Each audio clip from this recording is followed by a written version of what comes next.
So let's try to make a website hero section that the AI approves. So what I mean by that is that AI got pretty good at observing user behavior, and what it's now capable of doing is to observe a certain website and then kind of assume where is the user, the web user in our case, where is he gonna be looking? So instead of having to use Hotjar, where it basically tracks all of your traffic and every single move of what every single web user does, this tool that we're gonna use today basically tries to predict what's gonna be the user behavior once your website is launched. And the way it's doing that is because it's collected a lot of information about how users are browsing different websites.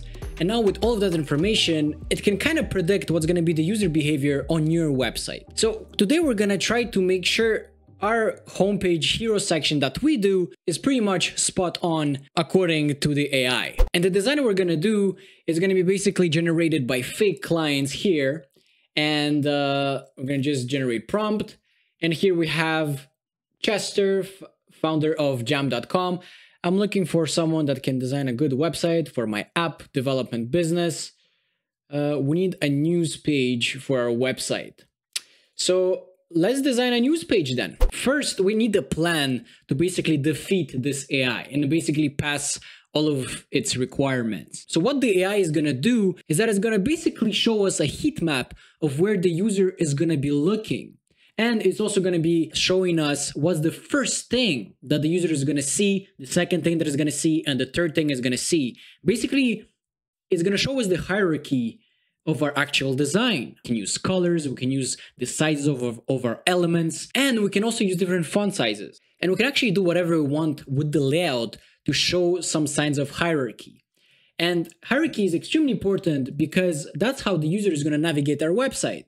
So in our case, what we want to do is that we want to design a layout that when a user is going to land on our website, he's going to first see the value proposition and then navigate towards a button or a call to action that is going to lead him towards contacting a sales representative or buying your e-commerce product if you have one. Now, because we're limited in terms of the fact that this AI will just analyze our hero section, it will not analyze our whole page.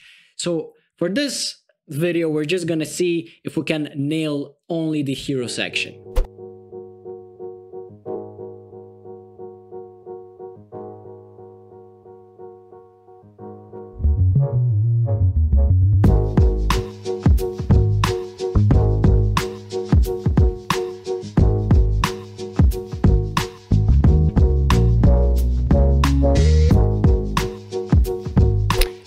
Okay, so I found a few colors that we're gonna use for the design. I'm gonna probably change them while designing, but for now, I'm gonna start with those colors because I think we can do something very creative here. We're gonna basically create a news page for a mobile app developing company. 1 minute, 37 seconds later. Okay, we're changing directions a little bit. Yeah, I wanted to try something vintage, but then I noticed that we have to primarily use blue. I'm using blue, but didn't tell exactly what kind of blue, so I'll go with something very dark blue. The text will replace it eventually. For now, I'll just concentrate on the layout. Because we have to concentrate on the fact that it's a news page and that we have to beat this AI in having the greatest score possible in terms of hierarchy, then what I'm thinking is that we have to populate this hero section with articles, so that also we need to capture the attention of the user so that he looks at the articles. And the call to action can be either to view more or to scroll down to view more.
Okay, so we're here and I'm just gonna add some background abstract shapes.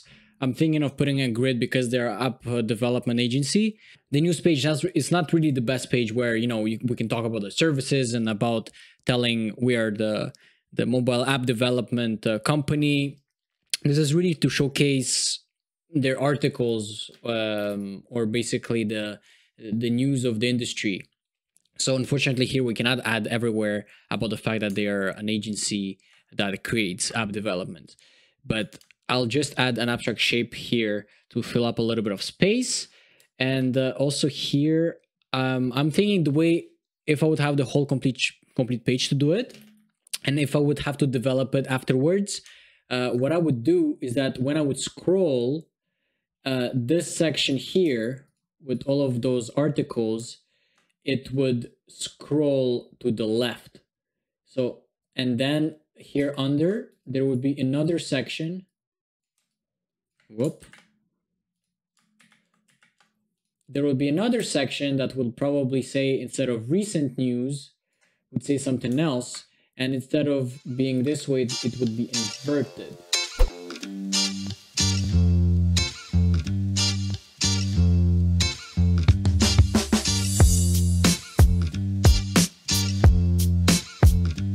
So that's what I would do, and then here instead of recent news, I would say, most read, because we have to remember that every single page has to be efficient. If it's a page about news, then we have to showcase news. We have to make sure people are tempted to read them. And the point here, we could put a call to action that says read news, but there is no point.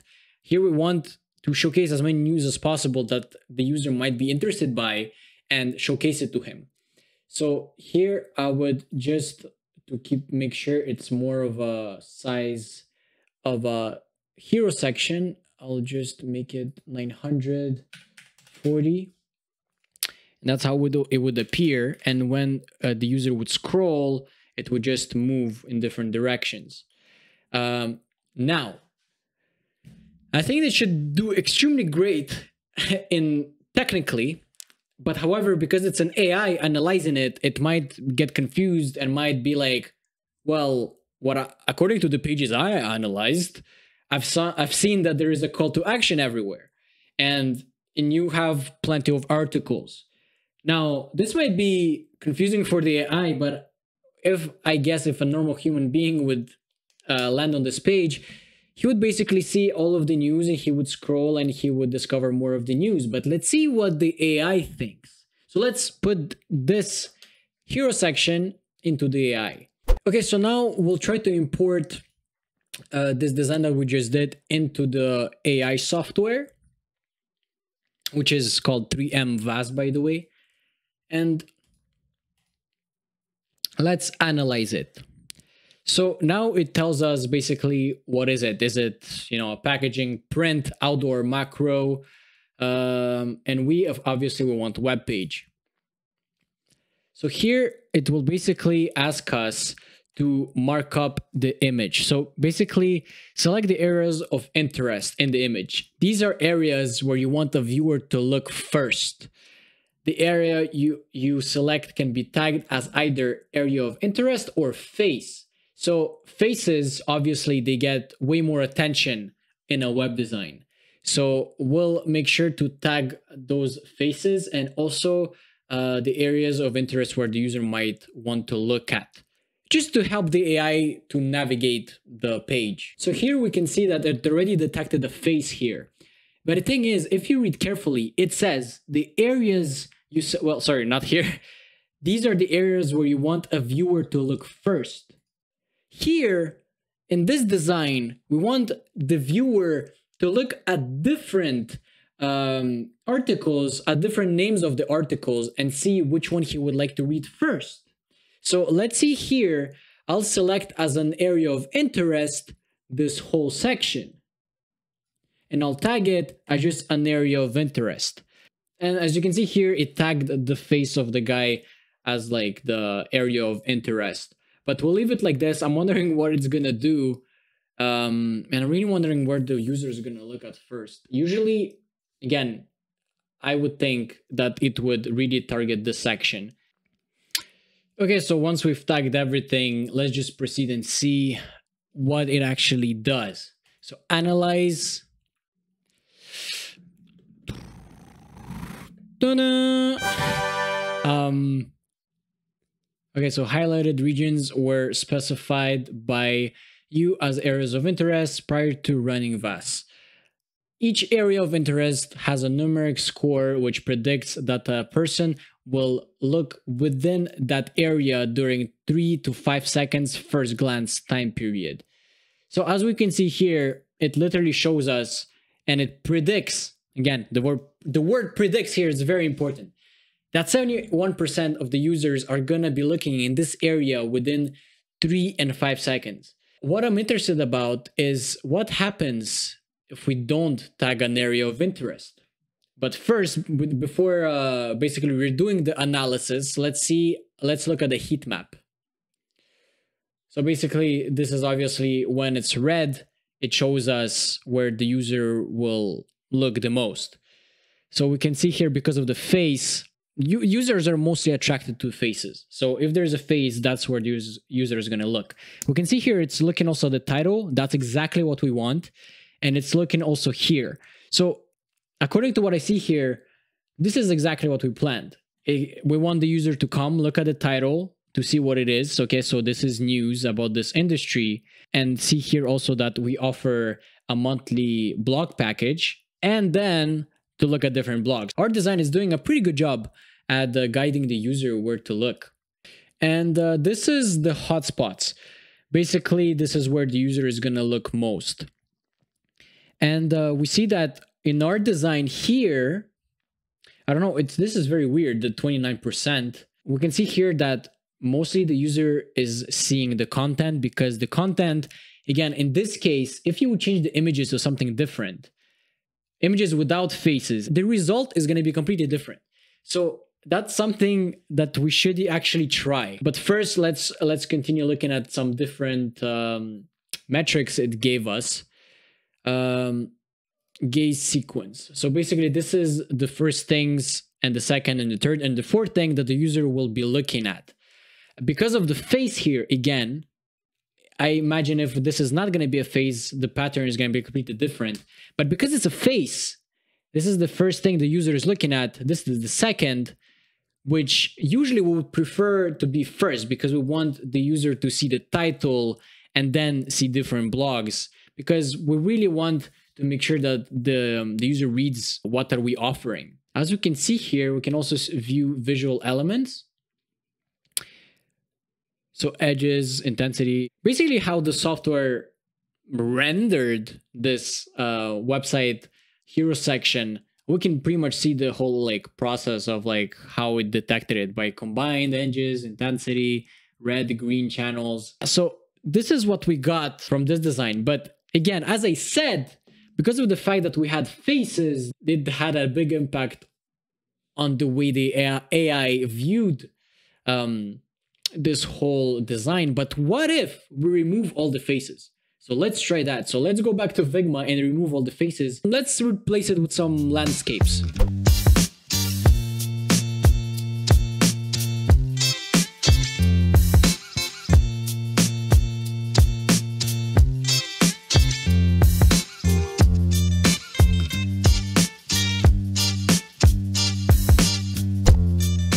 Okay, so let's export that image and we'll rename it. Oh. And we'll put it into the software back again.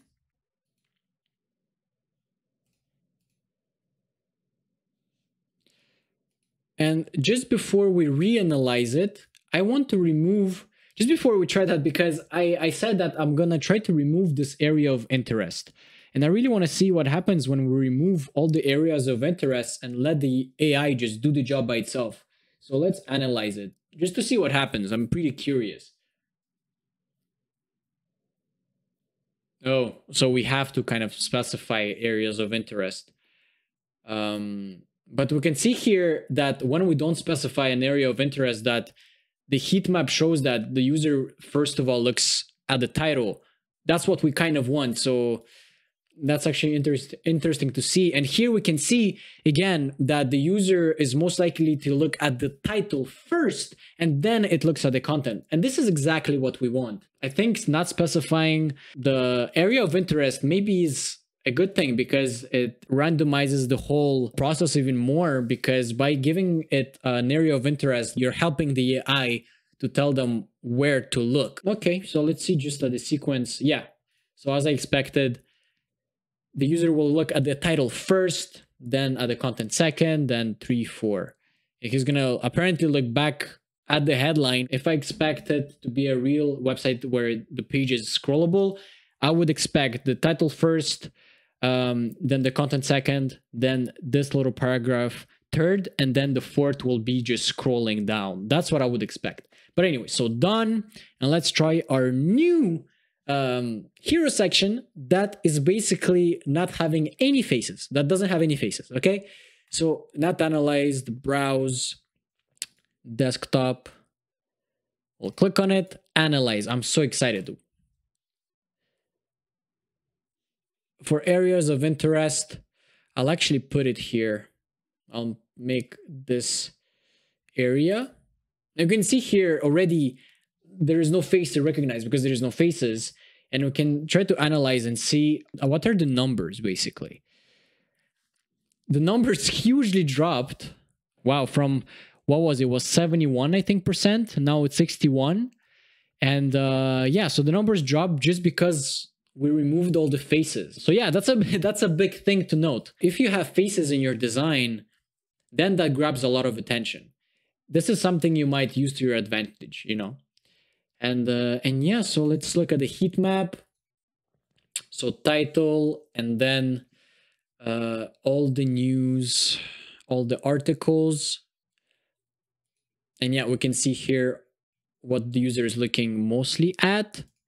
And the gaze, again, how we expected, the title, then the articles, and then this little description here. I would be actually pretty excited of trying this page out with real traffic. So if we would have a website that has about thousands of visitors every month, would be nice to put this page there and see how it performs, because honestly I would think that it performs very well. If your goal is to make website users read your articles, then I think this will do a great job, because it literally splashes all of the articles in the user's face. So definitely it's a great layout for a news page. Let's see what it does without any guidance, just for fun.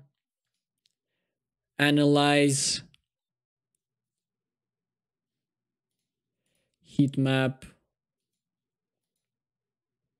Yeah, so without any areas of interest, it even emphasizes even more on the headline here, which honestly, it makes a lot of sense. And I think that a real user, that's how he would also perceive and look at this design. This is pretty much it. Unfortunately, again, because it's not actual users that are going to browse your website, this AI cannot kind of predict your conversion rate. Unfortunately, would be nice to test though.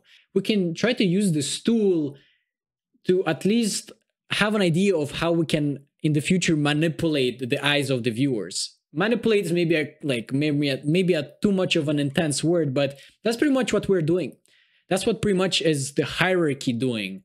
It's pretty much guiding the user of how he should be looking and where he should be looking. And so yeah, if you like the video, then subscribe. It would mean a lot to me. Like this video, comment if you have any questions, or if you want me to try something else, I would love to. So yeah, comment, subscribe, like, and I'll see you in the next video.